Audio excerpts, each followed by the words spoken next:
Pertama ada dua hal yang harus saya ungkap dulu ya, bahwa ada daerah namanya yang berupa kreo, itu biasanya ada dua hal yang bisa dipasang dengan, kalau di Jawa itu dikatakan sebagai aji sepi angin sama aji kemayan, gitu ya. Yang pertama itu. Ya, kebetulan kok yang namanya aji kemayan itu kita pernah nyoba, dan itu nggak tanggung-tanggung, kita nyobanya di kantor staf khusus presiden waktu itu, sehingga kita bisa memvideo waktu pas rapat dengan Andi Arief, sehingga mereka nggak ngerti kalau kita video. Jadi kita videonya ada sampai dengan hari ini, dan tidak cuma satu video. Masalah aji sepi angin yang bisa memindahkan orang dari satu tempat ke tempat lain gitu. Nah, di Gunung Kreo, di Gua Kreo itu yang sebenarnya ada sekitar 4 meter di sebelum pintu guanya, itu seharusnya sepi anginnya dipasang di situ. Teman nggak, masalah kan ini banget ya, tergantung otoritas dari sana, sehingga ketika kita masuk, apakah kita masuk bablas masuk gua atau masuk ke wilayahnya yang akan narik kita ke daerah tadi gitu. Jadi kalau guanya itu memang diadakan karena apa? Emang ada, tapi pintu gerbangnya itu ada di depan gua, jadi bukan di guanya itu. Jadi Prabu Romo itu bertapanya bukan dalam gua, tapi di tempat yang lebih jauh lagi. Tapi seolah-olah kalau orang melihat sepertinya seolah masuk gua, itu dicari nggak akan ketemu itu di dalam sana. Itu untuk masalah Gua Kreo ya, karena kita pernah mencoba, tapi ya mungkin tidak perlu diceritakan di sini. Makanya beberapa hasil geolistrik yang kita lakukan di berbagai tempat itu kalau diduplikat sama kelompok lain pasti hasilnya akan lain, karena ada satu hal di situ bahwa sebelumnya kita mengadakan ini dulu pembicaraan. Jadi kan ini setiap bukit ini di-lock oleh sinyal sekitar 28 kHz. Sinyal inilah yang akan memberikan gambaran ke kita dalam bentuk geolistrik dan uji-uji geologi yang ada gitu. Jadi kalau misalkan kita minta sinyal ini dimatikan dulu sama beberapa menit pada saat kita mengadakan penelitian, maka kita akan mendapatkan struktur aslinya. Tapi kalau misalkan tidak, ya kita akan mendapatkan struktur yang berantakan, karena memang diacak oleh mereka gitu. Dan ini sinyal ada dari 200 mil selatan Jambi 7. Kalau kita waktu itu kita uji dengan namanya Pak Meru, orang ahli radar dari Jogja, itu sinyal dan radar dari Jogja. Kita terakhir ngecek di atas Imogiri sama di pantai selatan, itu lupa namanya, itu sama beliau, dan itu kelihatan dari arah kemiringan sinyal, kelihatan dari arah sana. Kalau kita meneliti menggali piramid, problemnya adalah dinas geologi kalau belum tentu ngasih izin. Terus dari sejarah purbakala juga nggak akan pernah ngasih izin. Dari pemerintah nanti akan ada banyak halangan. Sudah meneliti Pak kalau itu, tapi kan tetap aja mereka menganggap itu alami gitu loh. Walaupun dua profesor sudah menyatakan tidak alami, tapi kan semua ahli geolog mengatakan itu alami. Tapi dua profesor mengatakan itu nggak alami. Problemnya adalah setelah itu seluruh media tidak mau memberitakan gitu kan. Masalahnya di situ. Masalahnya kan kemudian ketika dilarang mengadakan penggalian dengan alasan teori mereka gitu, jadi tidak dengan alasan pembuktian lapangan, nanti dengan alasan teorinya begini, gitu loh. Nah, kita pengen kita buktikan bahwa teori geologi itu nggak betul, bahwa kita bukan the ring of fire, bahwa banyak bangunan di pantai di jalur selatan dan di Bukit Barisan itu adalah bangunan yang ditimbun, dan itu sengaja penimbunannya, bukan ditimbun alami. Karena belum pernah ada tsunami kok sampai setinggi itu sampai 600 meter itu nggak ada di Pulau Jawa. Jadi problemnya bukan di situ, tapi justru bagaimana kita harus menemukan bukti lain, bagaimana membuktikan dengan cara lain supaya kelihatan bahwa ini alam ini bekerja, ada yang ngatur, bukan alami lah. Kalau ketahuan ada yang ngatur, lah yang ngatur ini berarti ada peradaban yang ngatur, bagaimana berkomunikasi dengan mereka. Setelah itu kan Pak. Unidentified flying object itu sebenarnya sering kelihatan, cuman kita nggak menyadari itu. Yang pertama, ini ya, kalau kita melihat meteor masuk bumi, meteor itu kan bergesekan dengan lapisan atmosfer, itu ada di lapisan ionosfer. Ionosfer itu di ketinggian antara 200 sampai 400 km dari permukaan bumi. Sehingga kalau dikatakan itu batu kecil, sehingga dari jarak 200 km, paling dekat 200 km itu nggak akan kelihatan kan Pak?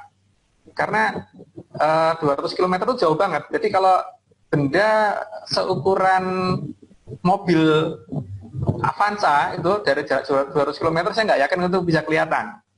Bahkan dari jarak 200 km kalau benda segede segede tank gitu atau segede kapal tanker itu belum tentu kelihatan juga. Artinya kalau benda itu bisa kelihatan oleh kita dengan mata telanjang, meteor masuk bumi yang bergesekan dengan ionosfer, itu berarti hanya satu, bendanya pasti besar.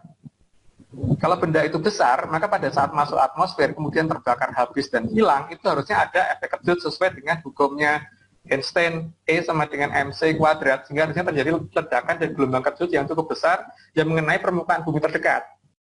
Tapi kalau gelombang kejut itu tidak ada, ini berarti kan pesawat masuk, bukan meteor. Yang pertama ya. Yang kedua, kalau misalkan langit sedang mendung, terus kemudian timbul petir dan sebagainya, itu kan dikatakan bahwa ada gesekan udara yang bergerak dari bawah ke atas, terus kemudian terkumpul uap air, terus kemudian terjadi perbedaan beda potensial sehingga terjadi petir. Masalahnya Pak, misalkan ini uap air mempunyai muatan satu kolom, ini satu kolom, misalkan jaraknya segini gitu.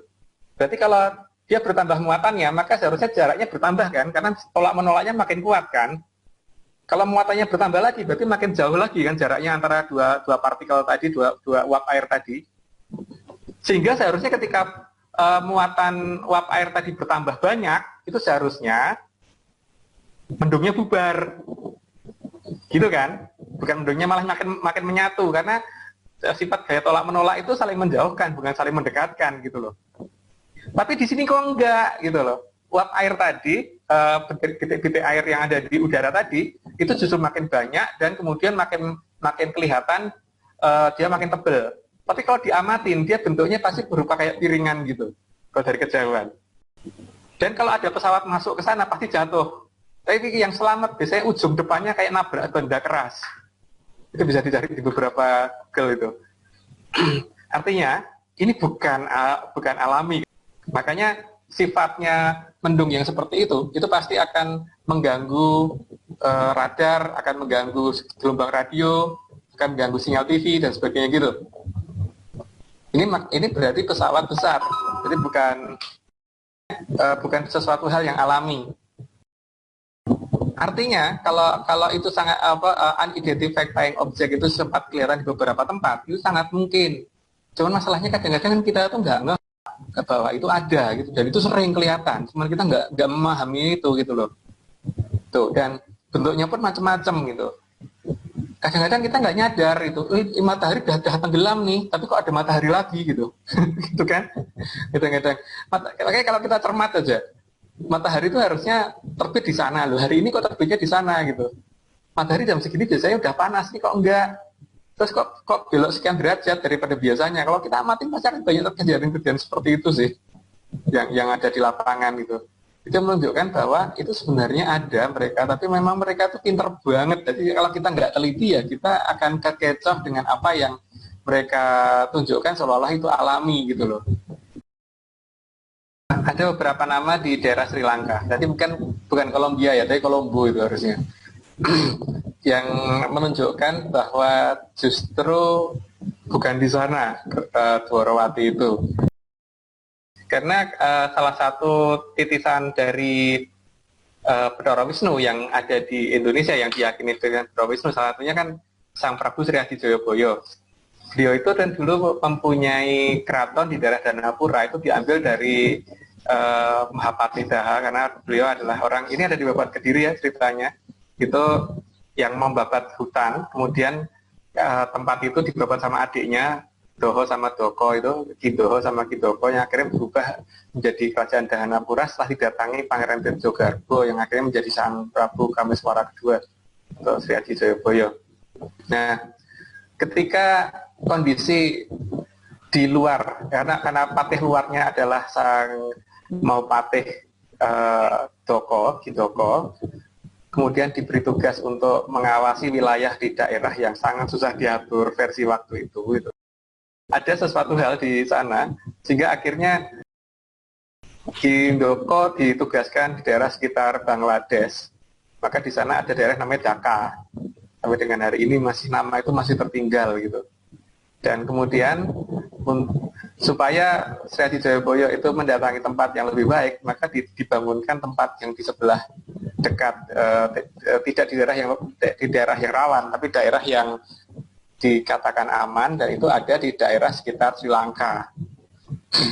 Dari nama Sri Lanka aja udah kelihatan bahwa yang datang ke sana itu adalah seseorang yang sangat langka datangnya gitu loh. Sri itu kan seorang atau sang atau Sri itu seorang raja ya, sebutan untuk awalan seorang raja atau seseorang yang dianggap besar gitu. Silakan klik tombol subscribe dan aktifkan notifikasi pada tombol lonceng supaya tidak tertinggal video seputar misteri dan pembahasan menarik lainnya, dan klik tombol like juga jika sahabat menyukai video ini.